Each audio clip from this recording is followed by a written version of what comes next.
Saudações pessoal, bem-vindos de volta ao canal Alcaté dos Livros. Já faz um pouquinho de tempo desde o último vídeo, quase um ano, mas muita coisa aconteceu ano passado e por conta de muitas mudanças e muita coisa acontecendo na minha vida, eu dei uma pausa do canal. As coisas ainda estão corridas por aqui, incluindo trabalho, faculdade, tem projetos, tem estágio, tem uma série de coisas para correr atrás, mas aos pouquinhos eu vou estabilizando e vou tentar manter o canal vivo. Hoje vamos fazer uma retrospectiva de 2024. Como eu fiquei alguns meses sem postar, então vão ser poucos livros, mas ainda assim é uma lista legal. Desta vez serão apenas 10 livros resenhados no ano passado, mas eu acredito que vocês vão curtir a lista.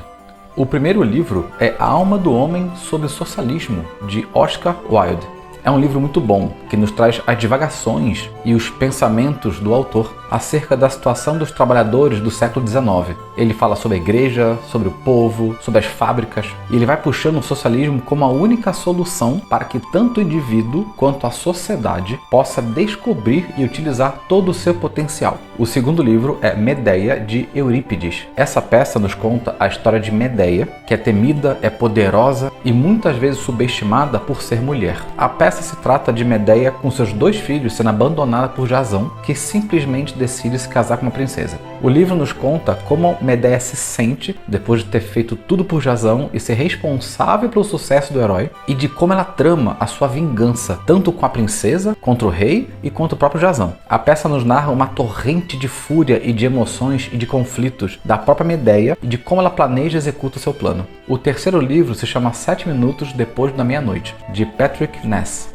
É um livro extremamente sensível e fantástico e nos conta a história de uma criança que vive com a mãe, a qual tem câncer terminal. O livro narra pra gente a dificuldade da criança em lidar com a realidade à frente dela e de uma árvore gigante que levanta e vai falar com ela. Essa árvore conta histórias para o personagem e, em troca, no final dessas histórias, a árvore quer que o garoto conte a história verdadeira para ela e que essa história consiste num pesadelo recorrente que a criança tem. O legal é que o livro não deixa claro na narrativa se a árvore é a imaginação da criança ou se tudo aquilo mágico e fantástico que acontece é real, o que deixa o livro mais mágico e sensível ainda. Ele lida sobre perdas, sobre aceitação e sobre tudo na vida que a gente guarda e reprime. É um livro muito bonito e sensível, inclusive tem um filme também com o mesmo nome. O quarto livro é A Máquina do Tempo, de H.G. Wells. Wells foi um pioneiro na sua época sobre ficção científica, e este livro ele lança as primeiras ideias sobre viagem no tempo, e consequentemente se transformou numa referência para a literatura do gênero. Aqui o protagonista narra que viajou mais de 800 mil anos para o futuro, onde a raça humana não existe mais da maneira que nós conhecemos. E é legal lembrar que ele baseou 2 espécies que aparecem na história, baseado-se numa ideia de que a burguesia evoluiu de um jeito e os operários de outro, dado ao contexto histórico de sua época, onde os trabalhadores viviam em fábricas completamente insalubres e a burguesia apenas se divertia. Então ele sugere que houve uma evolução diferente depois de guerras e cataclismos no mundo. O quinto livro foi O Grande Gatsby, de Scott Fitzgerald. É um livro bem interessante para a gente poder analisar alguns pontos históricos e também as ideias sobre o amor que o autor traz pra gente. O livro usa o amor, a traição e os desejos como força motora para a história acontecer, mas a história não é sobre isso. Ele nos mostra a hipocrisia e a futilidade de pessoas ricas e traz um pensamento da época dele, que aliás ainda persiste em nossos dias, de que ricos são melhores, ou que os ricos sabem fazer melhor as coisas. O livro é narrado por um personagem que conhece o Gatsby, que é um homem extremamente rico e de uma origem um pouco nebulosa. Além disso, nos traz um triângulo amoroso de Gatsby com uma antiga paixão sua de adolescência, e essa sua paixão é casada com um homem muito rico também. O bom é que o enredo deste livro avança muito rápido e sem enrolação nenhuma. O sexto livro é O Oceano no Fim do Caminho, de Neil Gaiman. É um livro mágico, sensível e extremamente bonito, mesmo que melancólico. Neil Gaiman nos narra a história de um homem de meia idade que volta para sua terra natal e lembra de histórias da sua infância. E nessa história tem muita coisa mágica demais para ser real, como o próprio personagem pensa, e perigoso ou sério demais para uma criança. Ele lembra na época que ele tinha 7 anos de idade. A história nos narra a inocência de uma criança em meio a um mundo cru e muito realista de adultos, ao mesmo tempo que traz criaturas fantásticas e mágicas pra gente nesse enredo. E as criaturas fantásticas, elas não são bondosas ou amorosas também.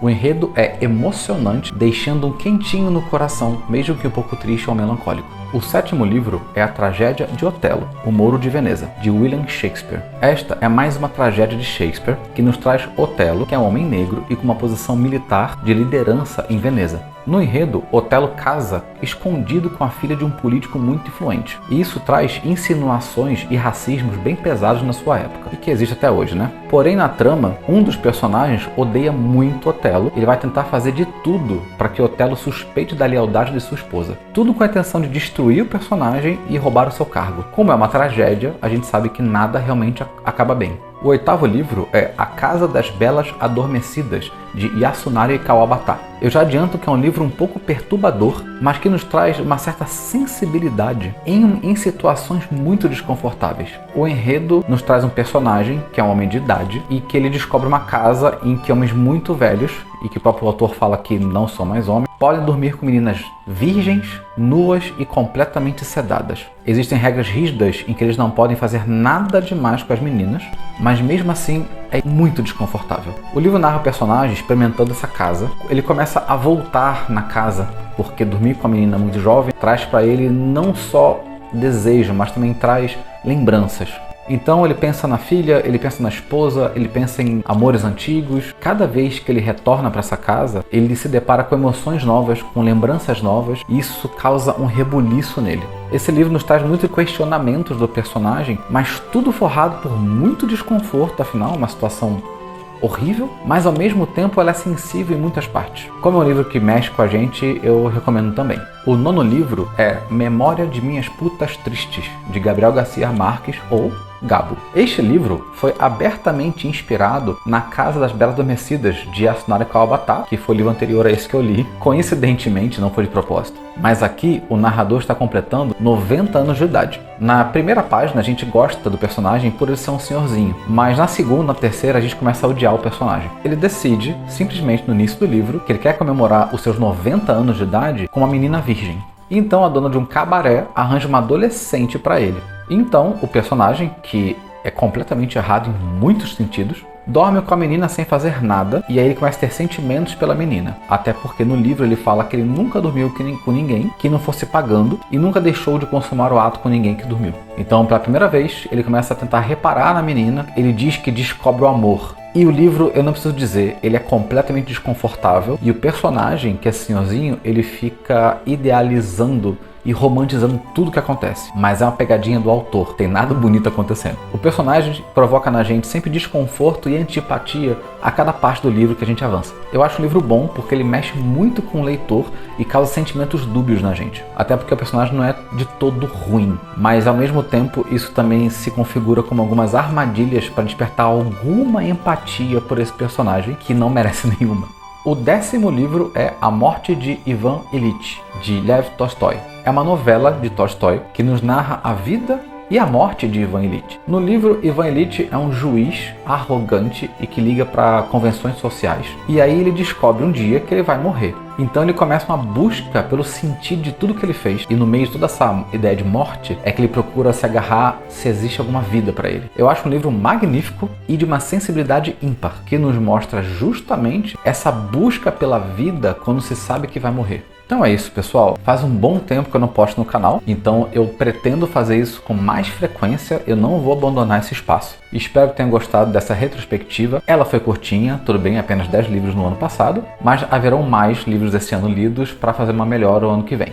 Eu vou deixar aqui embaixo na descrição os livros da retrospectiva para quem estiver interessado em comprar. Lembrando que se vocês usarem os links abaixo para comprar ou adquirir algum desses livros, vocês estarão ajudando o canal. Não esqueça de deixar aquele joinha, se inscrever no canal para que o canal possa continuar crescendo e sempre com vídeos de qualidade, dentro do possível.